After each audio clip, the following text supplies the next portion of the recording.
Assalamualaikum warahmatullahi wabarakatuh. Saya Mayasari, kelas 2 SIA 1. Melalui video ini saya akan menjelaskan materi tentang konsep akal dan hati. Akal, dalam pengertian yang paling sederhana, akal adalah entitas jiwa yang terlibat dalam urusan intelek manusia.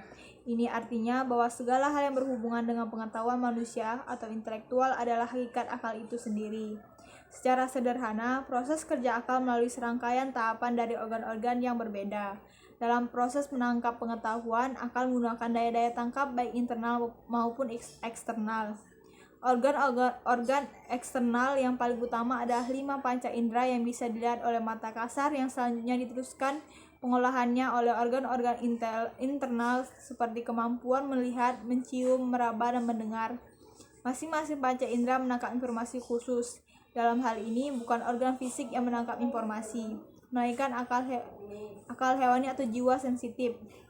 Informasi yang ditangkap panca indera diteruskan kepada daya tangkap internal untuk diolah, disimpan, dan sewaktu-waktu direproduksi kembali. Daya tertinggi dan terakhir dalam proses pengolahan informasi pada daya tangkap internal adalah yang disebut daya imajinatif, yang juga disebut daya berpikir, yang berfungsi menghubungkan dan memisahkan gambar yang telah ditangkap sebelumnya. Seluruh daya tangkap ini menggunakan otak sebagai alat, dan hal ini tampak sesuai dengan perkembangan ilmu neuroscience sekarang ini yang banyak menemukan prinsip kerja otak. Kemampuan akal dalam menangkap kebenaran bukan berarti tanpa kelemahan. Justru disinilah kebutuhan akal terhadap pengetahuan yang lebih tinggi. Ini dikarenakan ia dipengaruhi oleh indera yang hanya mampu menangkap objek material, sedangkan akal hanya mampu menangkap konsep-konsep dan sebatas relasi saja, terutama dalam menangkap hakikat metafisika dan eskatologi. Akal akan mengalami kebuntuan sehingga harus membutuhkan syarak. Dalam menyimpulkan nilai baik dan buruk, akal hanya mampu mengetahui secara global, sedangkan syarak mengetahui secara global dan terinci. Antara akal dan syarak saling mendukung, tidak ada pertentangan di antara kemampuan sebagaimana di atas sama-sama dipunyai manusia dan hewan. Meski demikian, sifat kegiatan daya keduanya tidak sepenuhnya sama. Pada manusia ada hubungannya dengan jiwa yang lebih tinggi, yang mampu terhubung dengan Tuhan. Ini terkait dengan tugas manusia untuk beribadah, sedangkan hewan tidak. Salah satu prinsip kenapa akal membedakan manusia dan hewan adalah kemampuan akal untuk berpikir atau mufakiroh. Pada kemampuan berpikir inilah hewan tidak mempunyai kemampuan sama sekali, sehingga mereka merespon dari kejadian yang ada berdasarkan insting atau naluri belaka, berbeda dengan manusia yang mampu memikirkan terlebih dahulu dalam merespon pengetahuan. Selanjutnya yaitu hati. Hati atau kalbu dikenal dengan qalbu dalam bahasa Arab.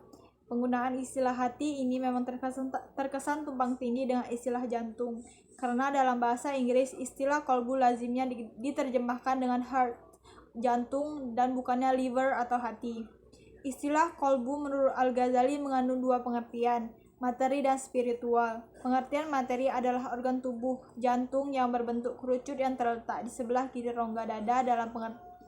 Dalam pengertian ini, hewan pun juga dikatakan mempunyai hati. Adapun pengertian spiritual yaitu hakikat manusia yang halus, yang mengenali, mengetahui, yang diajak bicara, yang dituntut, diberi pahala, dan disiksa.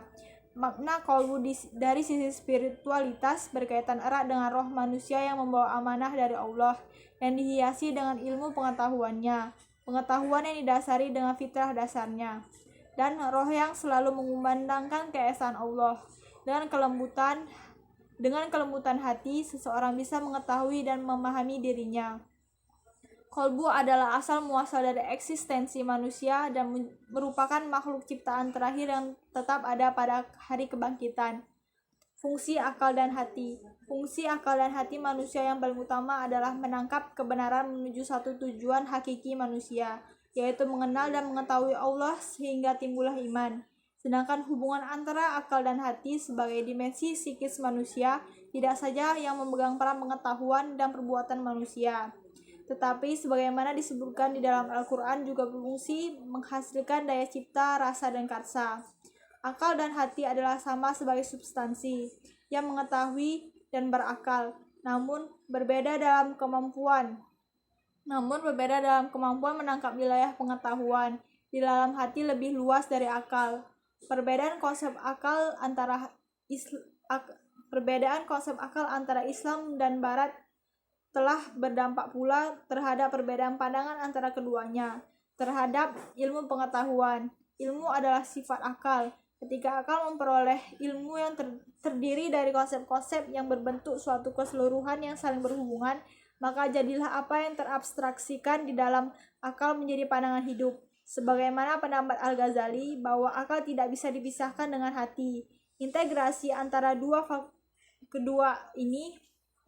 antara akal dan hati ini berimplikasi pada intelektual dan spiritual yang saling mendudukan satu sama lain. Kemampuan manusia menangkap ilmu melalui akal sudah kemampuan mengantarkannya kepada kebenaran. Bahkan dengan akal saja manusia sudah mampu untuk merasakan adanya Tuhan. Hal ini disesuaikan dengan pendapat Al-Ghazali untuk mengutamakan mendekatkan diri kepada Tuhan dengan akal. Artinya bahwa alam semesta dan fenomena di dalamnya cukup membuktikan adanya keterlibatan dan kewujudan Tuhan. Namun memaksakan akal untuk mengetahui hakikat suatu ilmu, terutama dalam menjangkau alam gaib atau metafisik, sebuah kemustahilan. Ini karena antara hal fisik dan metafisik adalah berbeda dimensi, sehingga perlu merujuk pada potensi hati untuk menjangkau alam metafisik. Tiap masing-masing fakultas sudah dibekali potensi dengan batasan masing-masing, di mana akal mencakup persoalan-persoalan yang bersifat rasionalis empiris, sedangkan hati mampu menjangkau segala hakikat kebenaran dalam persoalan rasional, emosional, dan spiritual. Demikian penjelasan yang dapat saya sampaikan. Saya akhiri. Wassalamualaikum warahmatullahi wabarakatuh.